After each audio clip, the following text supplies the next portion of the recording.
The number of highly sophisticated crypto scams is growing, with Americans losing an estimated $5.6 billion to crypto-related scams in 2023, a 45% jump from the prior year.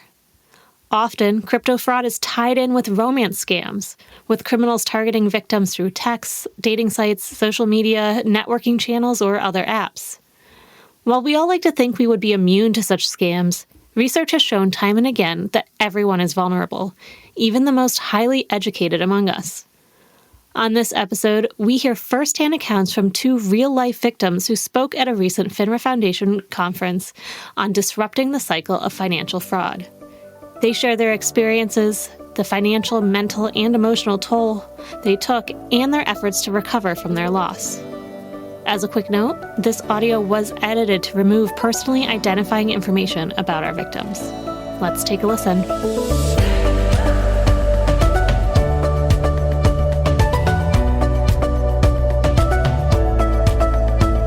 Thank you, everyone, for being here, listening to us. Special thank you to FINRA for inviting us. We're glad to be here to participate. My name is Kim Casci-Palangio. I'm from the Cybercrime Support Network, and I run the Romance Scam Recovery Group.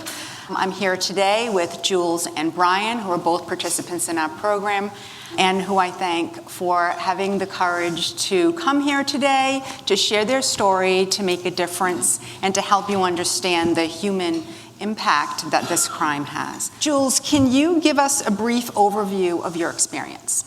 So it was the spring of 2022, the COVID restrictions, and things were starting to wind down. I was in the process of just finishing up the last few weeks of my undergraduate degree. So with all the social isolation restrictions and then seeing that there's going to be some free time in my life, not having the school responsibilities, I thought, well, gosh, this is a good opportunity to go online. I went on to Hinge and maybe meet some people. I work a lot, and so going out socially, it's challenging just to have that interaction, especially when COVID was going on. So that's why I decided to do the online site Hinge. I personally have known multiple friends and family members who have been very successful in meeting people on these online sites. So I didn't think too much about it. I met somebody right off the bat. I thought he was a really interesting person. We had good correspondence, and our communications were pretty much through text. And I was fine with that because, again, I'm very busy. I don't have time to be sitting on the phone and talking. I don't like that. So I was great with the texting relationship. And mind you, I wasn't necessarily looking for a life partner or my love. I was just looking for somebody that I could have a human connection with, somebody that I could communicate with, somebody that I could just share my day-to-day with. And this person was really kind. We had really good interaction. He portrayed himself being from the Seattle area, which is where I grew up. So what he was communicating to me, it seemed legit. Pictures that he would share, just stuff of his day-to-day life in that area. So it started with a friendship. It started with communication. It wasn't like, hey, give me your money. It wasn't anything like that. It was very insidious on his part. It was very manipulative on his part. I would say after a couple of weeks of regular communication with each other, he started slowly introducing the idea of investing into Bitcoin. I don't know anything about Bitcoin. I know that it's a decentralized currency. I know it's not tangible, and I know it's not anything that I was ever interested in. So this cyber criminal was very convincing, laying out these promises of, hey, investing in this, you can pay off your mortgage. Hey, invest in this, you can pay off all of your student debt. And so I was like, okay, I had this idea in the back of my mind. This isn't really regulated. FDIC kept coming into my mind, even though this isn't an FDIC process. But I just was like, okay, he's showing me screenshots. He's giving me all this information that his experience with crypto was legitimate. He had thousands in his digital wallet. And I thought, okay, well, he seems trustworthy. He's a friend at this point, so why not? And then initially I started out with a little bit of money, like $1,000, nothing big. I transferred the money to Coinbase, and then from Coinbase, I would then trade the money into Bitcoin, and then I flipped it onto another site. It was called CoinDealCop, KOP, and that was the fake site, and that was the site that I was scammed on for trading all of this currency. So again, I started out with a little bit of money, and then when I got my investments, it got bigger, and I could withdraw it. It was tangible, and I was like, okay, this is legit. So It wasn't until I got into the larger dollar amounts and tried to then withdraw that money from my digital wallet at that time that I experienced, this isn't real. My first withdrawal, they were fine, they worked. Like I said, I got the money back, it was tangible, but it was on that last investment that I tried to withdraw it, and my account basically got frozen for I needing to pay an income tax. And I'm like, an income tax? This doesn't make sense. You pay taxes to the government. Who am I paying this income tax to? So that was a red flag for me. Yeah, just kind of went from there. Thank you, Jules. Thanks for that explanation. How about you, Brian? Do you want to give a little background on your experience? Hi, everyone. Thanks for having me come and talk to you all. I think it's important that we get these stories out so you can understand the level that we're at right now with the impact that it happens to the survivors. I don't consider myself a victim, I'm a survivor. So mine started, I'll tell you where I was emotionally. I was lonely. I just went through a divorce. It was about May of 2023. Just moved out. I was teaching at a medical college and just decided that I wanted to get back to seeing patients again. I'm a PA. I work with emergency medicine and fire department, and so to me it's high pressure, what I call adrenaline junkie. That's me. That's why I have no hair left. That's kind of the way it works. But I felt alone. I just moved out of my house. My daughter was mostly with my ex-wife, and I said, what am I missing? Why am I alone? What's wrong with me? So I was approached by this person that she went by, Julie Miller, on LinkedIn, and she was asking for friendship. She was asking for learning, education. So I kind of thought that was kind of odd. Why are you asking for education or learning? But I guess when you looked at my LinkedIn account, that made sense. And I wish, looking back at it, I just would have ignored it. But I thought, this is an opportunity. Why should I let this go? Everything has been kind of crappy lately. Why not give it a try?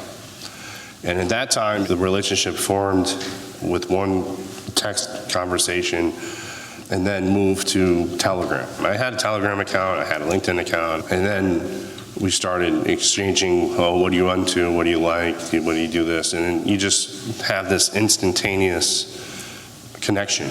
Although I thought it was kind of odd because I've been using computers all my life, but where's the connection? When can I come see you? When can I come meet you? And it was always, no, we need to do this slowly and that kind of stuff, or I'm shy. So after that point, that's where the romance scam happened. They played upon my vulnerability. And I think there's two different types of vulnerability. There's the positive vulnerability when you're in a healthy relationship, where you can open up, you can share, you can be supported. And they mimic that by using my vulnerability for being so lonely. So that was the end to my letting my guard down, because I think of myself as pretty up in the current events. I know what's going on. I kind of never heard of any of these kind of scams, except the credit card ones and the gift cards. And so that wasn't the case. But her name changed from Julie Miller to Lee Yulin. And she said that her last name goes first in Chinese. I'm like, all right, whatever. At that point, it started to move towards what are your goals, would you want to buy a house? And I was told that I could retire early, I could have some financial security, which I already kind of had, but they said that it could be even more, you can pay whatever you want, and this is what the top 1% invest in. And her aunt was the financial planner out of New York and used a name and a real financial planner that you can actually go online and say, oh yeah, she's a financial planner. Okay, so maybe there's some truth to this story. At which point, she said, do you have any experience with crypto? I said, no, I dabble with it. I mean, I had a Coinbase account and everyone's talking about it, and I just saw it as another version of stocks. And I put whatever money I could lose, and not a lot, but I put some money in there, and it kind of sat, and I played around with different cryptos. So I had an idea of what it was and an experience of what it was, but I really didn't get to know it until they started manipulating my financial sense, as I say. At which point it transferred to, if you put more money into this account, which was a Mu account. Mu is another type of cryptocurrency, so I had to move it from Coinbase to Mu.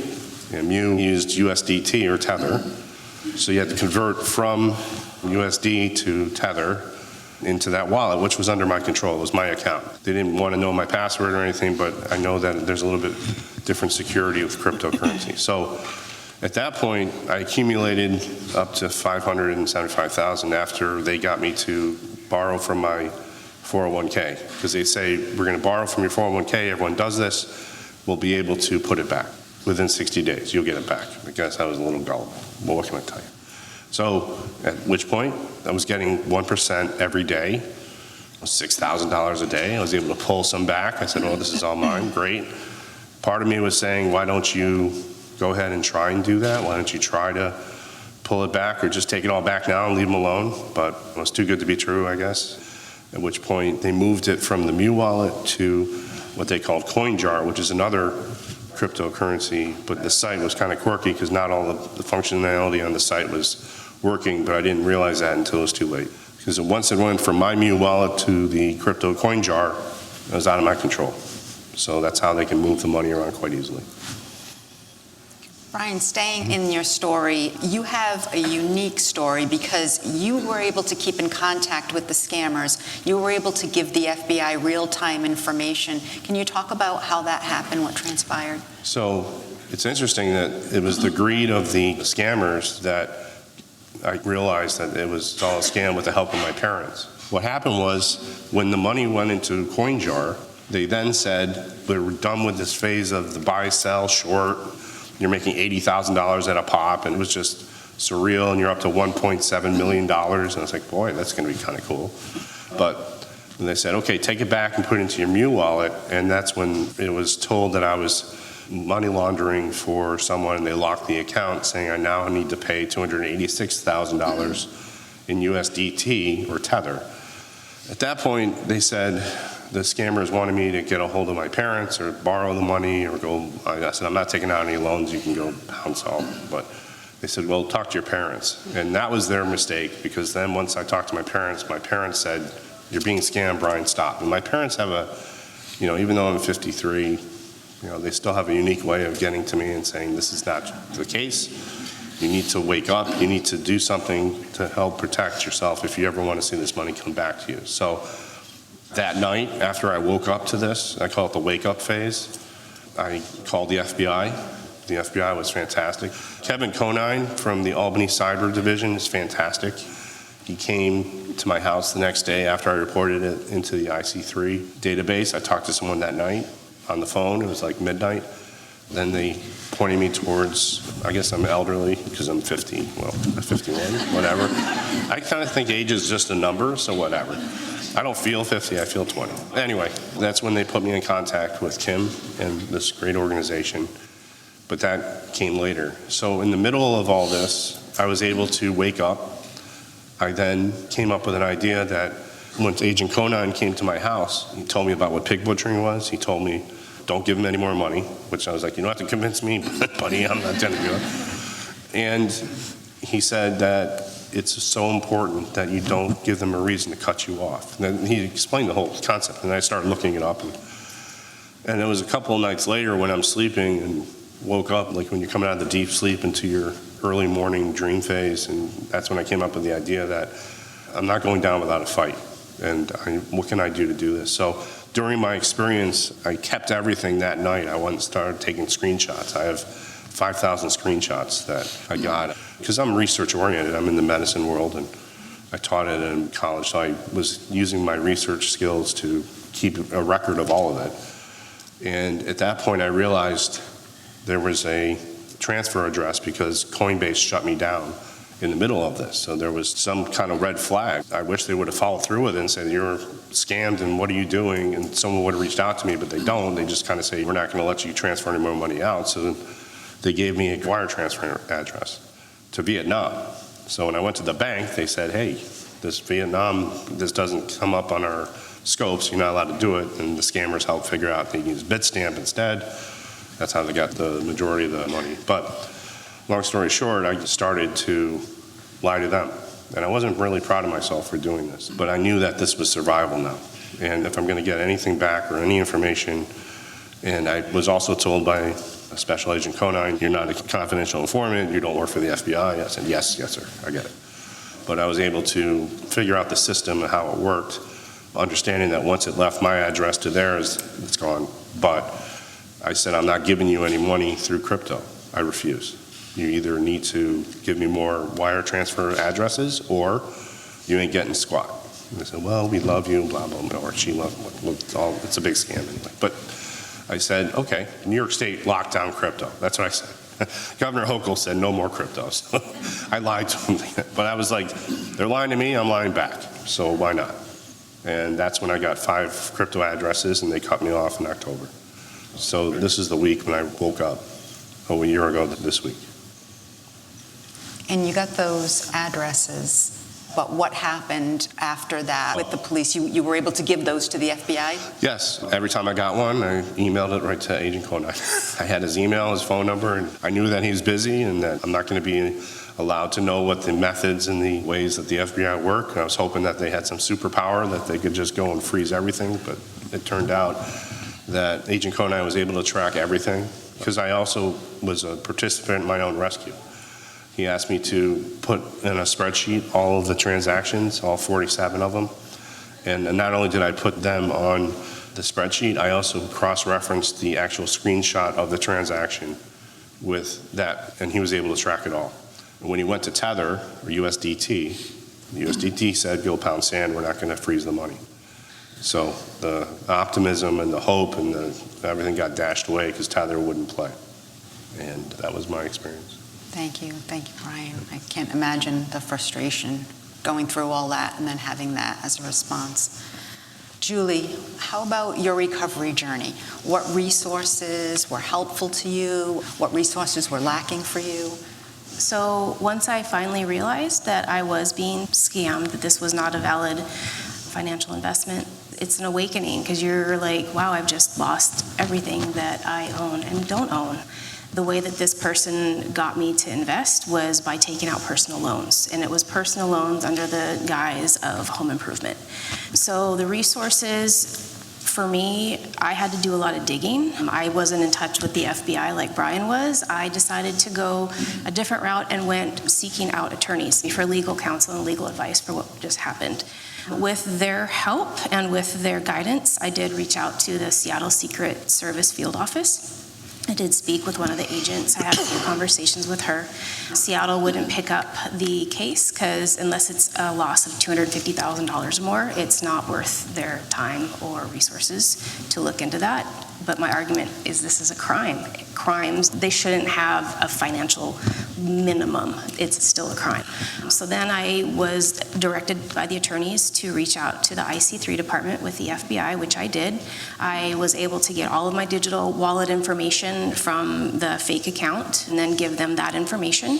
The attorneys did run a digital blockchain forensic analysis on all of the digital wallets that I used, and they were able to determine like 75% of the transactions went into a good wallet, and then the 25% went into a bad wallet. So with that, the resources that I found, their attorneys were helpful.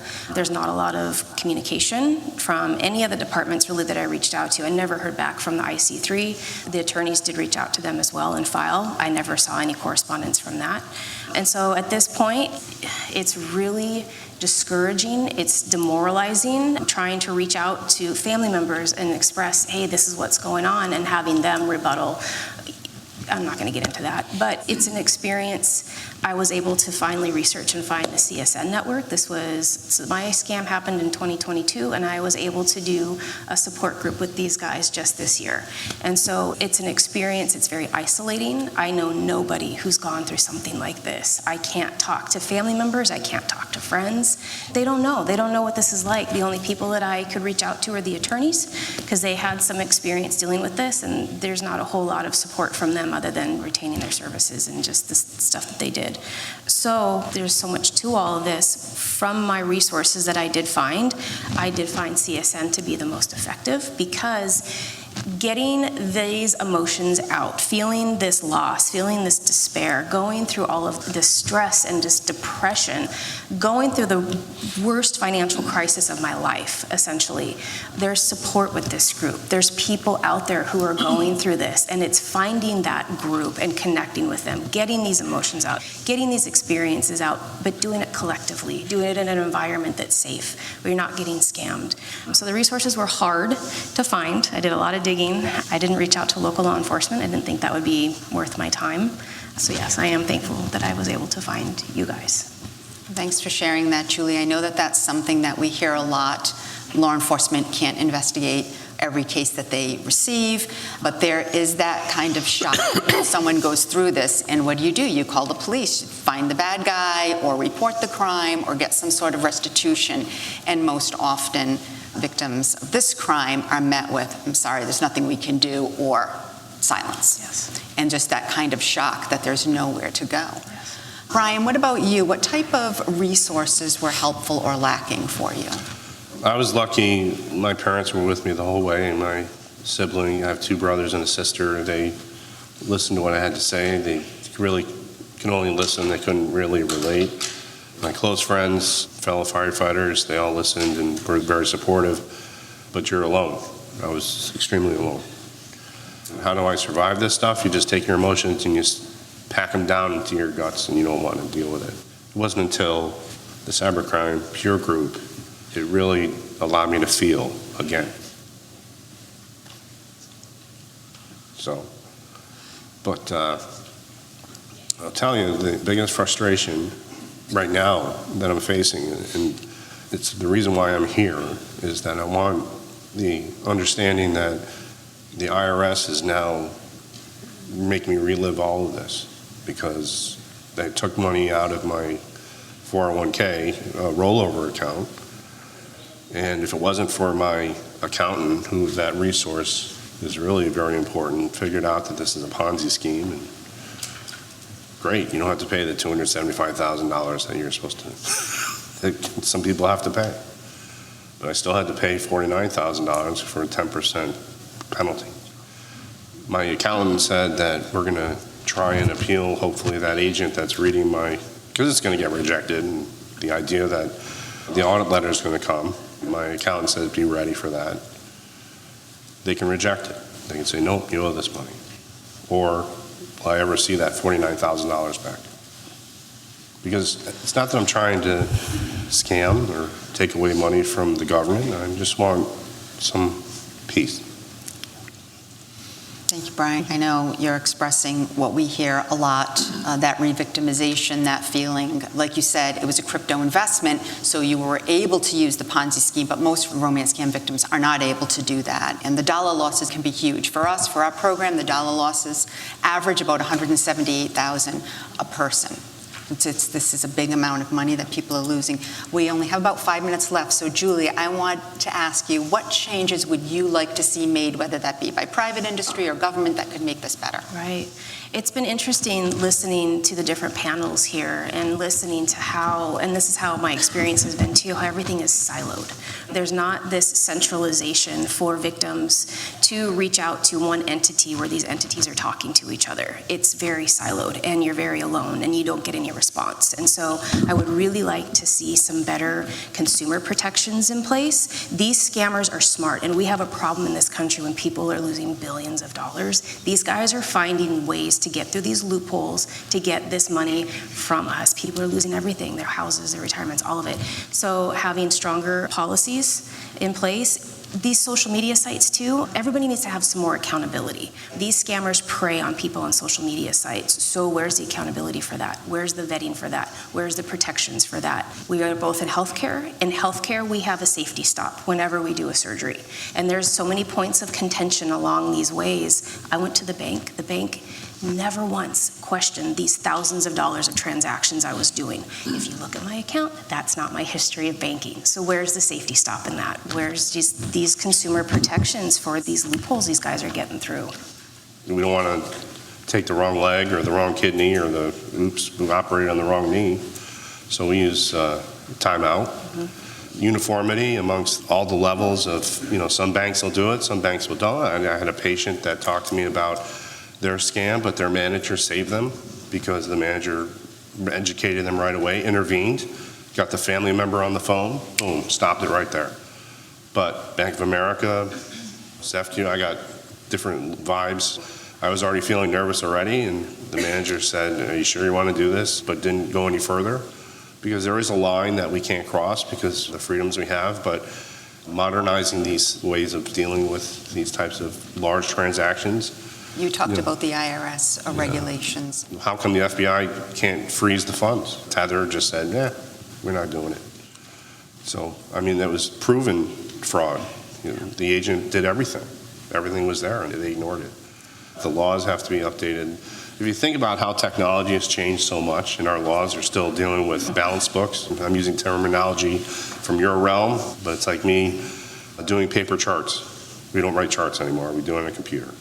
So those are the kind of things that I would hope, and I'm more than willing to share and advocate for other, because I don't want anyone else to go through this. No.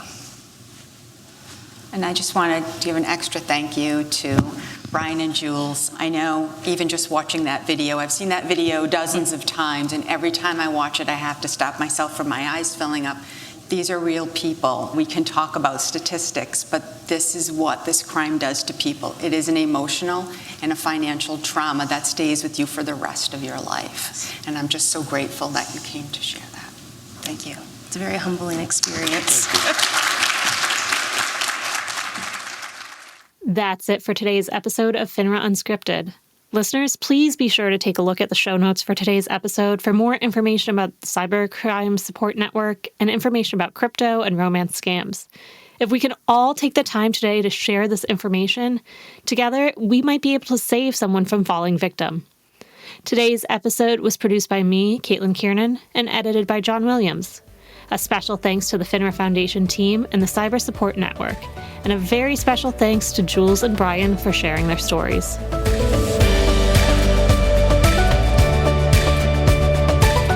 Please note, FINRA podcasts are the sole property of FINRA, and the information provided is for informational and educational purposes only. The content of the podcast does not constitute any FINRA rule or amendment or interpretation to such rules. Compliance with any recommended conduct presented does not mean that a firm or person has complied with the full extent of their obligations under FINRA rules, the rules of any other SRO, or securities laws. This podcast is provided as is. FINRA and its affiliates are not responsible for any human or mechanical errors or omissions. Parties may not reproduce these podcasts in any form without the express written consent of FINRA.